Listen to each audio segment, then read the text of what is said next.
aí, pessoal que acompanha o Morph Funcionando, vamos para mais uma aula. Hoje nós vamos iniciar o estudo do encéfalo, começando pelo tronco encefálico, a porção mais anterior dessa região. Bom, pessoal, como nós vimos, a medula espinal ela está incluída no interior do canal vertebral, formado pela sobreposição das vértebras da coluna vertebral. A medula segue superiormente e, ao passar pelo forame magno, forma a primeira porção que compõe o encéfalo. Esse é o tronco encefálico. Então, o tronco encefálico é a continuação da medula espinal, principalmente a sua porção caudal, denominada de bulbo. Antigamente, o bulbo era conhecido também como medula oblonga, justamente porque era a continuação da medula espinal, formando uma dilatação dessa estrutura. Logo acima do bulbo, nós temos a porção média do tronco encefálico, denominada de ponte. E, por fim, nós temos o mesencéfalo, que é contínuo com essa porção mais volumosa do encéfalo, que a gente denomina de cérebro, mais especificamente essa porção, que é o diencéfalo. O tronco encefálico, ele tem várias funções, mas as principais são servir de conduto para as vias ascendentes provenientes da medula espinal, para as vias descendentes que passam por essa região para chegar a regiões do tronco encefálico e do cerebelo, e também na medula espinal. Essa região ela contém várias estruturas importantes para desencadear reflexos associados ao controle da respiração, ao controle do sistema cardiovascular e também no controle da consciência. Além disso, o tronco encefálico contém os núcleos que vão estar relacionados com a formação de 10 dos 12 pares de nervos cranianos, que são os nervos que têm relação com o encéfalo. Então, observem nesse modelo, nós temos uma vista anterior do encéfalo. Nós vamos dar um zoom na região do tronco encefálico. Observem que ele é anterior em relação ao cerebelo. Então, observem inferiormente o bulbo, superior a ele a ponte, e superior à ponte nós temos o mesencéfalo. As três porções que formam, então, o tronco encefálico. Observem que o bulbo ele tem um formato cônico, né? Inferiormente ele é contínuo com a medula. Vejam que inferiormente, nessa mesma região do sulco lateral anterior, nós temos algumas fibras também emergindo desse sulco. Aqui são as radículas ou filamentos radiculares do primeiro par de nervo espinal. Então, dessa região aqui para baixo, nós já temos a medula espinal. O bulbo, a gente considera bulbo dessa região do primeiro par de nervo espinal para cima. Então, nós consideramos que nós já adentramos o bulbo quando nós passamos o forame magno do osso occipital. Então, superiormente a esse forame, nós já vamos ter a região do bulbo. Já superiormente, o bulbo é contínuo com a ponte, mas nós temos uma linha bem demarcada separando essas duas estruturas, pelo menos em sua vista anterior. Esse é o sulco bulbo pontino. Nós vimos na aula sobre medula espinal que anteriormente a medula é dividida na linha mediana por uma fissura, a fissura mediana anterior. E uma linha muito parecida também divide a medula na linha mediana em sua face posterior. Esse é o sulco mediano posterior.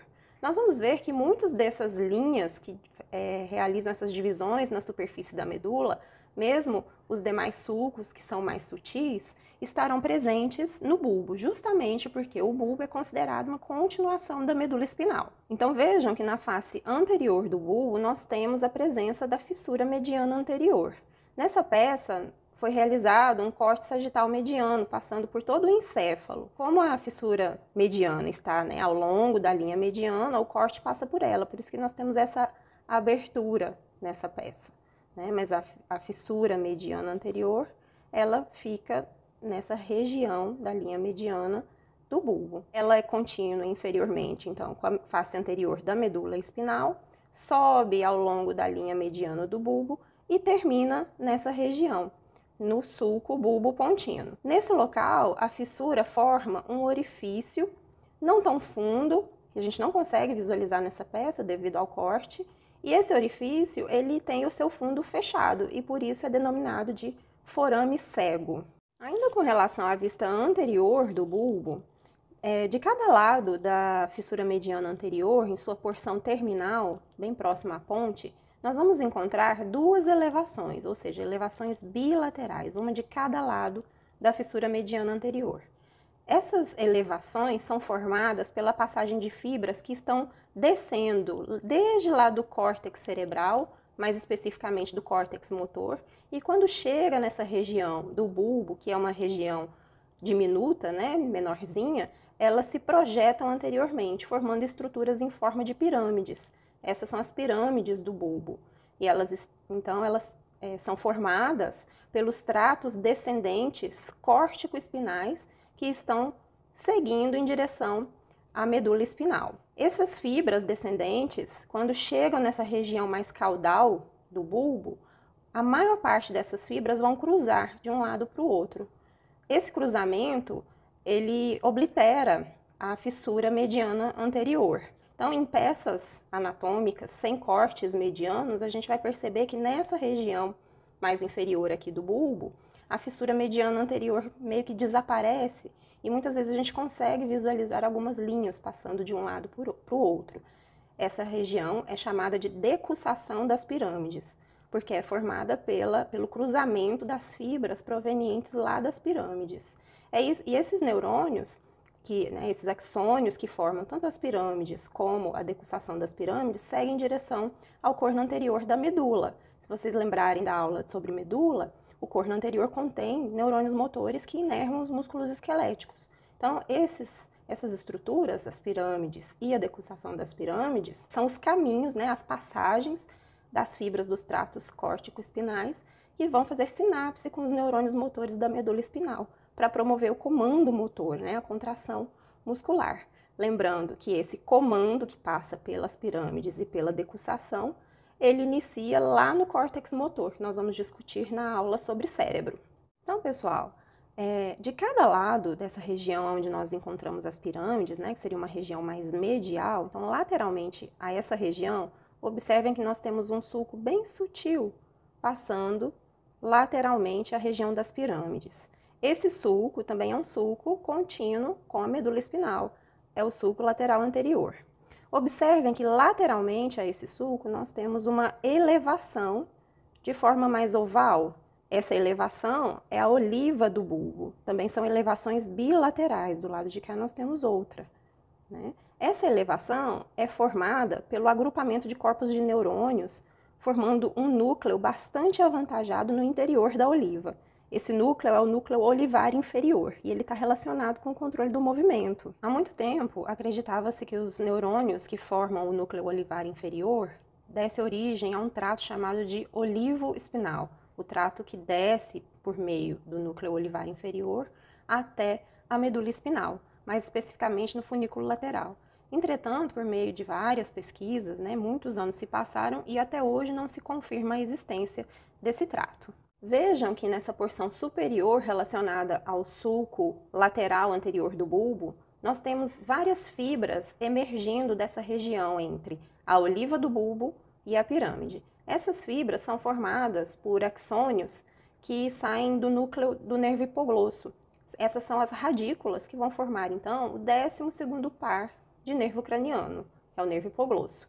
Esse nervo é um nervo motor e está relacionado com a motricidade da língua. Nós vamos ver na aula sobre nervos cranianos que, diferentemente dos nervos espinais, onde onde todos são nervos mistos, com relação aos nervos cranianos, nós teremos nervos que são exclusivamente motores, como o hipoglosso, teremos nervos que são exclusivamente sensoriais e teremos nervos mistos. Então, aqui nós temos, o nervo hipoglosso, o 12º par de nervo craniano. Vamos agora para a região lateral do bulbo. Vejam que, posteriormente à oliva, nós temos dessa região, logo abaixo do sulco bulbo pontino, mais lateralmente, a emergência de várias fibras que vão formar alguns pares de nervos cranianos. Aqui nós temos, de superior para inferior, o nervo glossofaríngeo, o nervo vago e a raiz craniana do nervo acessório. respectivamente, o nono, o 10º e o 11º par de nervos cranianos. Tanto o nervo glossofaríngeo como o nervo vago são nervos mistos. Isso quer dizer que eles possuem raízes sensoriais e raízes motoras. Já o nervo acessório é exclusivamente motor. E nós vamos trabalhar tudo isso numa aula exclusiva para nervos cranianos. A emergência dos nervos cranianos, nós vamos ver que são emergências aparentes. Isso quer dizer que, na verdade, eles não têm início no local onde eles estão saindo do tronco encefálico ou de outras regiões do encéfalo. Mas isso nós vamos detalhar mais nas próximas aulas, tá certo? Nessa região de transição entre o bulbo e a ponte, onde temos o sulco, o bulbo pontino, nós temos a emergência aparente de mais 3 pares de nervos cranianos. Da linha mediana em direção lateral, nós vamos ter o nervo abducente, que é o 6º par de nervo craniano. Lateral a ele, o nervo facial. E lateral ao nervo facial, nós temos o nervo vestíbulo coclear. Então, nós temos o 6º, o 7º e o 8º par de nervo craniano. Então, olha só, estou falando de pares, né? Quer dizer que sempre do outro lado nós vamos ter o nervo que completa esse par, tá certo? Em todos os nervos cranianos. Bom, pessoal, agora nessa peça nós temos uma vista posterior do tronco encefálico. Vejam só a região do bulbo, da ponte e do mesencéfalo. Para a gente visualizar dessa forma, o cerebelo foi retirado. Então, vamos continuar a descrição do bulbo, mas agora na sua face posterior. Vejam só, ao longo da linha mediana, nós temos a continuação do sulco mediano posterior, proveniente lá da medula espinal. Esse sulco sobe ao longo da face posterior do bulbo e termina mais ou menos à meia altura do bulbo, quando se forma o 4º ventrículo, uma das cavidades responsáveis pela produção do líquido cérebro-espinal, ou líquor. De cada lado do sulco mediano posterior, nós vamos encontrar outros 2 sulcos, os sulcos intermédios posteriores. Lembrem-se que lá na região da medula, o funículo posterior, na região cervical, é dividido em 2 porções, o fascículo grácil e o cuneiforme. E quem faz essa divisão é esse mesmo sulco. Então, ele vem lá da medula espinal e sobe também ao longo do bulbo, de cada lado do sulco mediano posterior. Então, essas regiões de substância branca aqui na área posterior do bulbo são as continuações do fascículo grácil, mais medial, e do fascículo cuneiforme, mais lateral. Então, aqui nós temos fibras sensoriais provenientes do funículo posterior da medula, que trazem informações proprioceptivas e de tato fino, desde lá da região dos membros inferiores até as regiões mais superiores do tronco. Essas fibras vão fazer sinapse nos núcleos que se encontram profundamente a essas 2 regiões elevadas. Aqui nós temos medialmente o tubérculo grácil e lateralmente o tubérculo cuneiforme.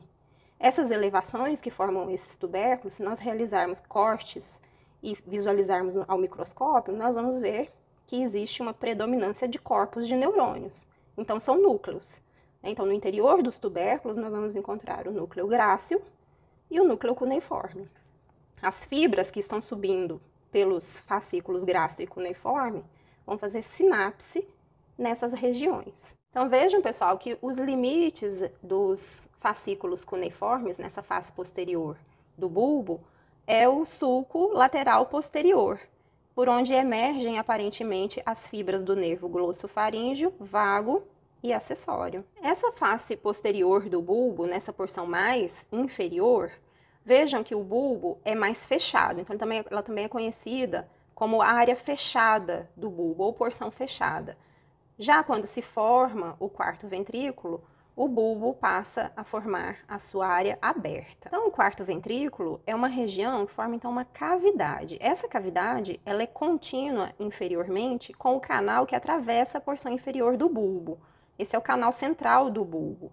O canal central do bulbo, por sua vez, é contínuo com o canal central da medula, que segue até o cone medular. Então, agora, vamos passar a descrição da ponte. A região que é contínua com o bulbo superiormente e inferior ao mesencéfalo. A ponte, ela recebe essa nomenclatura justamente porque a sua face anterior é toda formada por fibras transversais que vão formar pedúnculos que seguem até os hemisférios cerebelares. Vejam só aqui o cerebelo posterior a essa região do tronco encefálico. Então, a ponte, ela liga um lado ao outro dessa estrutura aos hemisférios cerebelares, por isso a sua nomenclatura. Como eu falei anteriormente, essa peça ela está seccionada ao longo da linha mediana, né? Nós temos um corte sagital mediano.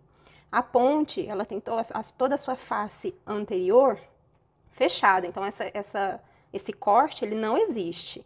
Porém, nessa região existe uma depressão de forma linear, devido à presença de uma artéria, a artéria basilar, que é formada quando as artérias vertebrais se fundem.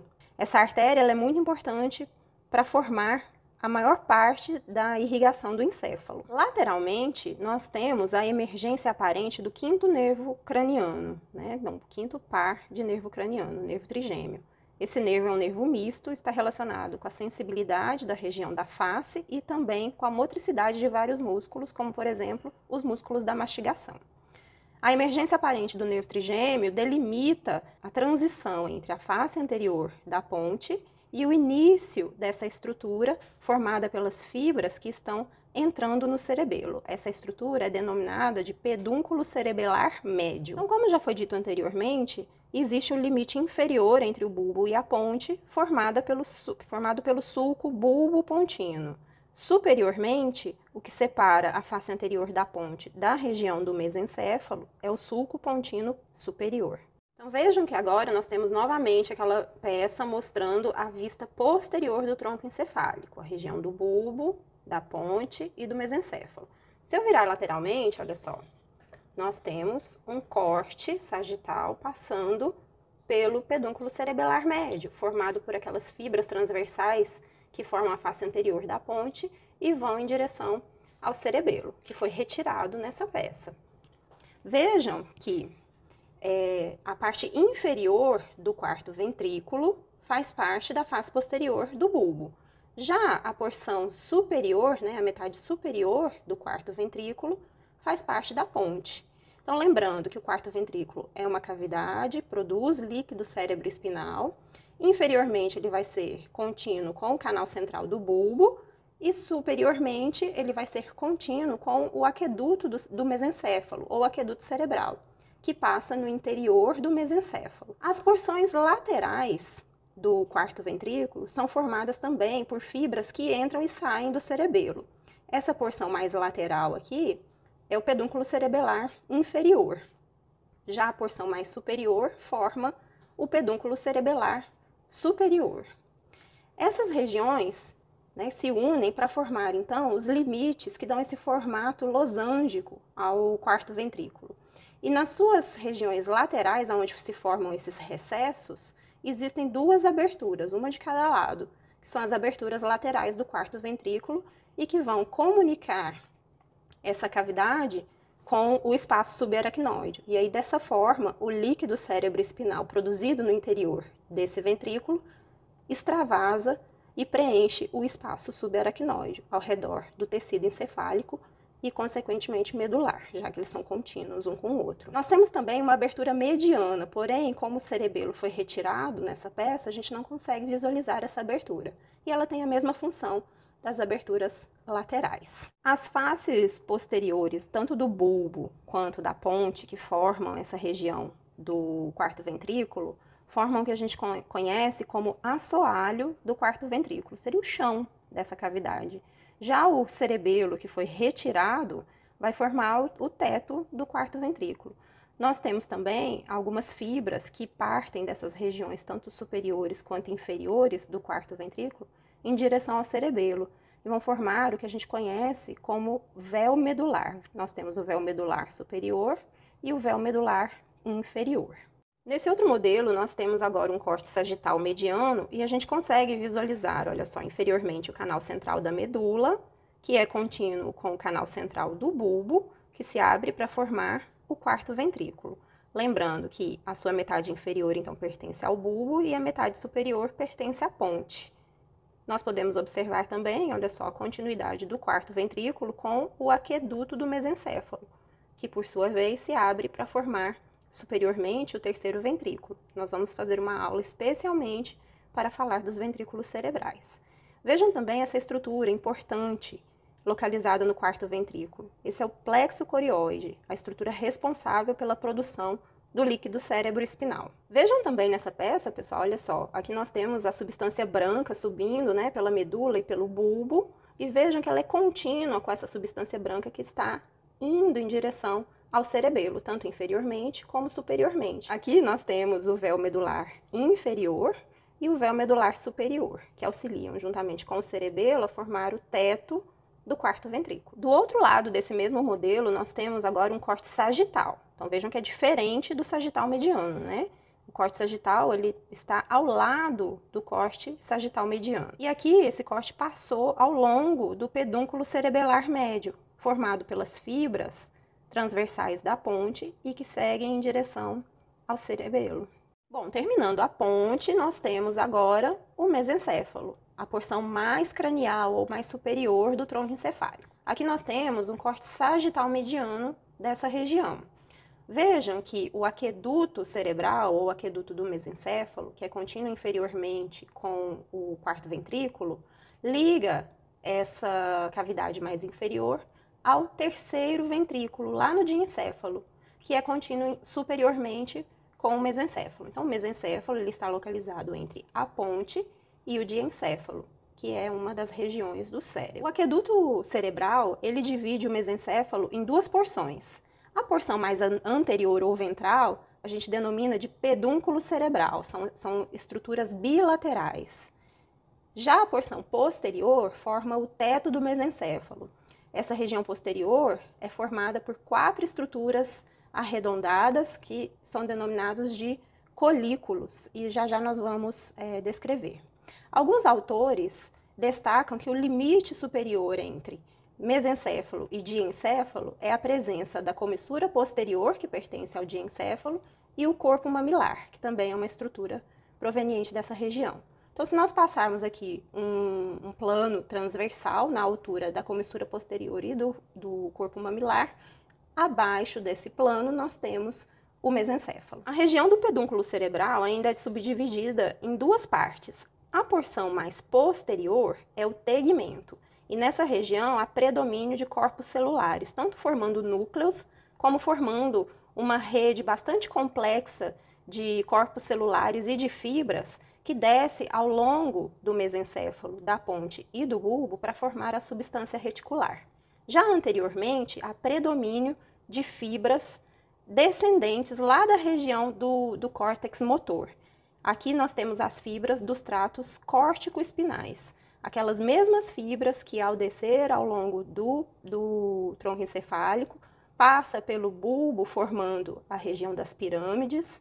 A maior parte dessas fibras decussam para o lado oposto e seguem em direção à medula espinal para realizar sinapse no corno anterior da medula. Se nós realizarmos um corte transversal ao longo do mesencéfalo, nós vamos ver que a porção anterior do tegmento é formado por uma região rica em neurônios que produzem mielina. Por isso, essa região fica mais enegrecida. Nós denominamos essa região de substância negra. Nós vamos colocar uma imagem aqui para vocês observarem. Nessa imagem, vejam que as regiões mais escuras, formando a substância negra, são formadas por neurônios dopaminérgicos. Esses neurônios são responsáveis por auxiliar os núcleos encefálicos, denominados de núcleos da base, na regulação ou no controle do movimento voluntário. A lesão desses neurônios dopaminérgicos são responsáveis pelo desenvolvimento da doença de Parkinson. Nessa peça, nós temos novamente uma vista anterior. Agora o bulbo está escondidinho aqui embaixo, temos a ponte e aqui em cima, né, logo acima da ponte, a região do mesencéfalo. Aqui acima do mesencéfalo já é região cerebral. Vejam que nessa vista anterior, nós temos uma boa visualização das fibras que formam os pedúnculos cerebrais, né, estruturas bilaterais dessa região do mesencéfalo. Lembrando que essas fibras mais anteriores formam a base do pedúnculo cerebral, né, e é composta principalmente pelos tratos descendentes motores, os tratos córtico-espinais. Essa região mediana entre os pedúnculos é denominada de fossa interpeduncular. E nesse local, nós vamos encontrar vários orifícios que permitem a passagem de vasos sanguíneos que vão vascularizar as regiões mais profundas desses locais. Essa substância que é perfurada é denominada de substância perfurada posterior. Vejam que logo acima da substância perfurada posterior, nós temos duas estruturas arredondadas. Essas estruturas já fazem parte do diencéfalo e marcam um limite superior entre mesencéfalo e diencéfalo. Esses são os corpos mamilares. Dessa região da fossa interpeduncular, de cada lado da linha mediana, nós temos a emergência do terceiro par de nervo craniano. Esse é o nervo oculomotor. Esse nervo ele é exclusivamente motor e uma das suas principais funções é a inervação da maior parte dos músculos extrínsecos do bulbo do olho. Então agora nós temos uma vista posterior dessa região do tronco encefálico. Vejam só aqui inferiormente o quarto ventrículo, né, na região da ponte, e aqui superiormente o mesencéfalo, mais especificamente a região do teto do mesencéfalo. Observem que o teto do mesencéfalo é formado por 4 eminências arredondadas. Esses são os colículos do mesencéfalo, ou corpos quadrigeminais. Esses colículos nós temos então, olha só, 2 superiores e 2 inferiores, separados por um sulco no plano transversal. E os colículos de cada lado são separados por um sulco longitudinal, por isso quadrigeminais, né? São 4 colículos. Inferiormente aos colículos, nós temos a emergência aparente, né, ou origem aparente, de mais um par de nervo craniano. Esse é o quarto par, nervo troclear. É o único nervo craniano que possui origem aparente na face posterior do tronco encefálico. Ele então tem essa sua emergência, né, na face posterior, forma uma curvinha lateral aqui ao redor do pedúnculo cerebral, né, na verdade, na região de transição entre o pedúnculo cerebral e a ponte, e segue anteriormente, da face anterior do tronco encefálico. Observem, pessoal, que na região do mesencéfalo, aqui a gente está numa vista posterior, nós temos essa região mais avantajada, que pertence ao tálamo. Esse é o pulvinar do tálamo. Inferiormente a esse pulvinar, nós temos outras 2 elevações menores, que são os corpos geniculados. Aqui nós temos o corpo geniculado medial e aqui o corpo geniculado lateral. Observem que, com relação ao teto do mesencéfalo, os colículos inferiores estão ligados por meio do braço do colículo inferior ao corpo geniculado medial. Já o colículo superior está ligado ao braço do colículo superior, está escondido aqui pelo pulvinar do tálamo, ao corpo geniculado lateral. Essa via, né, que liga o colículo inferior ao corpo geniculado medial tem relação com os reflexos auditivos. Já essa conexão entre colículo superior e corpo geniculado lateral tem relação com os reflexos oculares.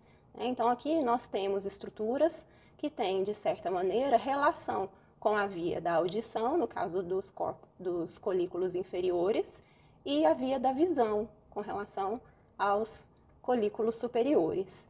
Muitas vezes também é atribuída aos colículos superiores a origem do trato tectoespinal, que é o trato que então começa nos corpos dos neurônios profundos aos colículos superiores e desce ao longo do tronco encefálico e da medula espinal, e vão estar relacionados a reflexos posturais. Então é isso, pessoal, finalizamos mais uma aula.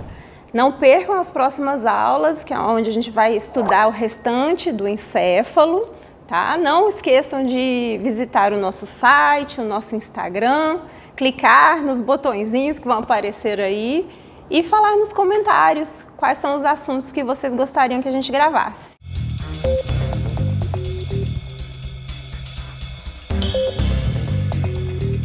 Então foi isso, pessoal. Finalizamos mais uma...